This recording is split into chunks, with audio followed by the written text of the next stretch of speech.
Bismillahirrahmanirrahim. Assalamualaikum warahmatullahi wabarakatuh. Teman-teman, bahwa ketika kita bicara fundamental bisnis berdagang, itu hakikatnya memahami bagaimana kerja bisnis atau perdagangan itu sendiri supaya kemudian kita mencapai kondisi baik yang paling minimalnya tidak boleh terlanggar ke bawah. Nah, kenapa? Karena kita kan berbisnis ini ingin bahagia. Ingat, dari kecil sekali kita berdoa sama Allah Subhanahu wa taala. Rabbana atina fid dunya hasanah wa fil akhirati hasanah wa qina adzabannar.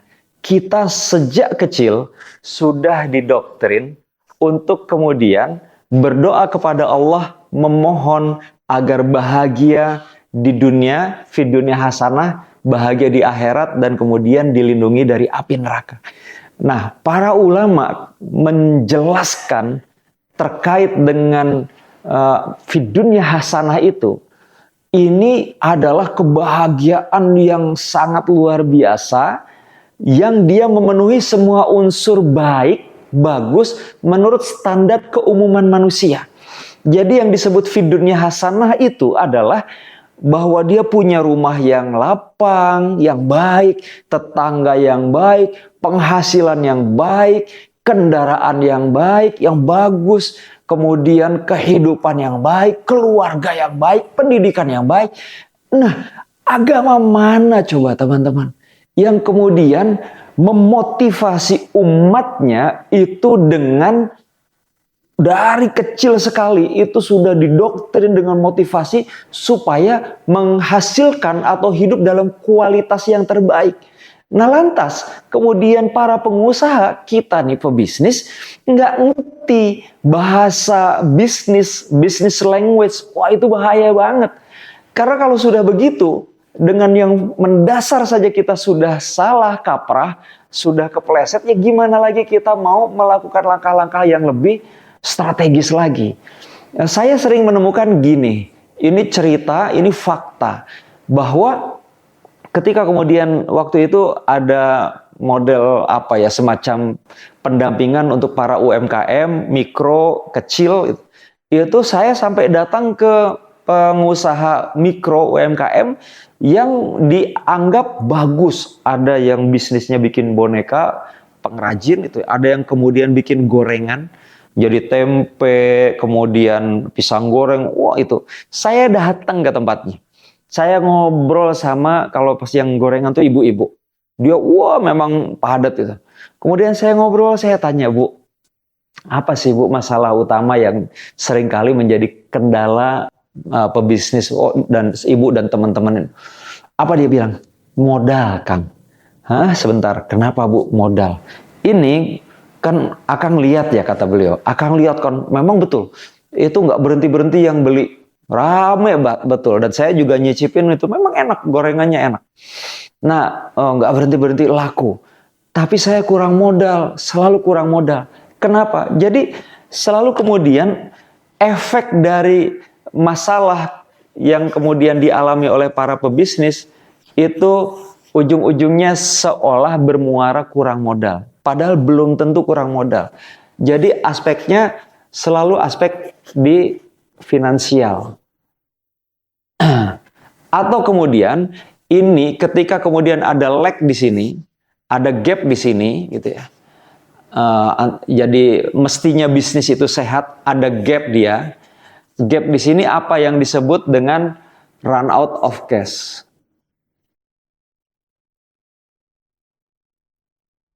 Nah, seringkali pengusaha itu kehabisan cash. Saya sering ngalamin itu. Jadi, subhanallah, kalau sudah kehabisan cash, padahal jangan-jangan di kinerja bisnisnya itu baik, tapi kok terjadi kekurangan cash. Nah, ini di dalam bisnis itu kekurangan cash ini adalah pembunuh bisnis nomor 1. Dia secara statistik perusahaan ketika sudah masalahnya adalah kehabisan cash, maka dia sudah harus bersiap-siap kalau tidak bisa mengatasinya, bangkrut, mati dia. pembunuh nomor satu bisnis itu run out of cash. Saya tanya ibu, kan rame bu, laku. Nah itu dia Kang. Jadi ada kan kita tuh jualan tuh ada kayak yang reseller lah, agen gitu. Jadi dia ngambil, kemudian dia taruh di warung-warung segala macam. Nah dia ngambil itu, misalkan bu, saya ngambil ya, katakanlah harusnya bayar untuk 100 bungkus, tapi dia naruh duit itu untuk 70 bungkus gitu. Nanti yang 30 bungkusnya saya bayar pada saat ini sudah laku, oke gitu ya. Si ibu kan mungkin dia mikir ya 70 bungkus dibayar kan sudah balik modal gitu ya, yang 30 belum. Tot minggu depannya atau 2 hari kemudian datang lagi, dan itu banyak beberapa agen kayak gitu. Bu, saya ngambil lagi 100. Nah, tapi saya baru bisa bayar 80 nih bu gitu. Nah, berarti yang belum dia bayar berapa? 30 yang sebelumnya tambah kemudian harusnya 20 tapi dia bayar 80, dia bayar 80 kan? Berarti 30 yang sebelumnya dengan 20 yang dia ambil. 50 bungkus dia belum bayar. Udah, ambil lagi. Nah, datang lagi kemudian, "Bu, ini saya ngambil sekarang 200, Bu. Tapi saya bisa bayarnya untuk 120. Wah, yang sebelumnya 50 bungkus dia belum bisa bayar, kemudian dia ngambil lagi belum bayar berapa? 80 bungkus.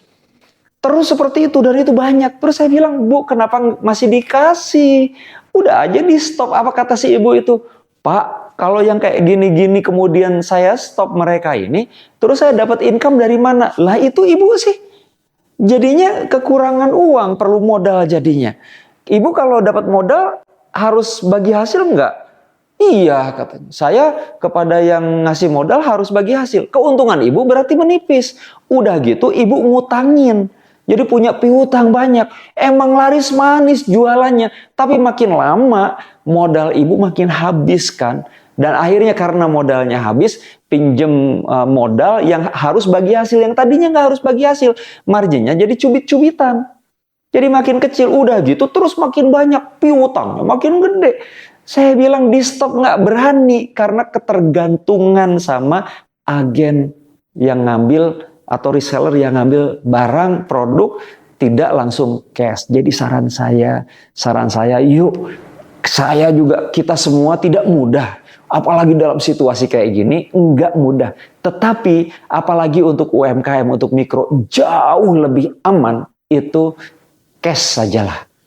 Nah itu ketika kemudian akhirnya saya gini bu, pelan-pelan caranya gini. Ibu siapkan ini, akhirnya saya sampaikan cara-caranya untuk kemudian shifting dari kondisi yang tidak ideal tadi menjadi kondisi yang sehat. Jadi itu mesti dibangun bridgingnya dulu. Gimana caranya tidak sekaligus, tapi ada agen-agen yang kemudian itu bagus, saya bilang, yang benar-benar kencang.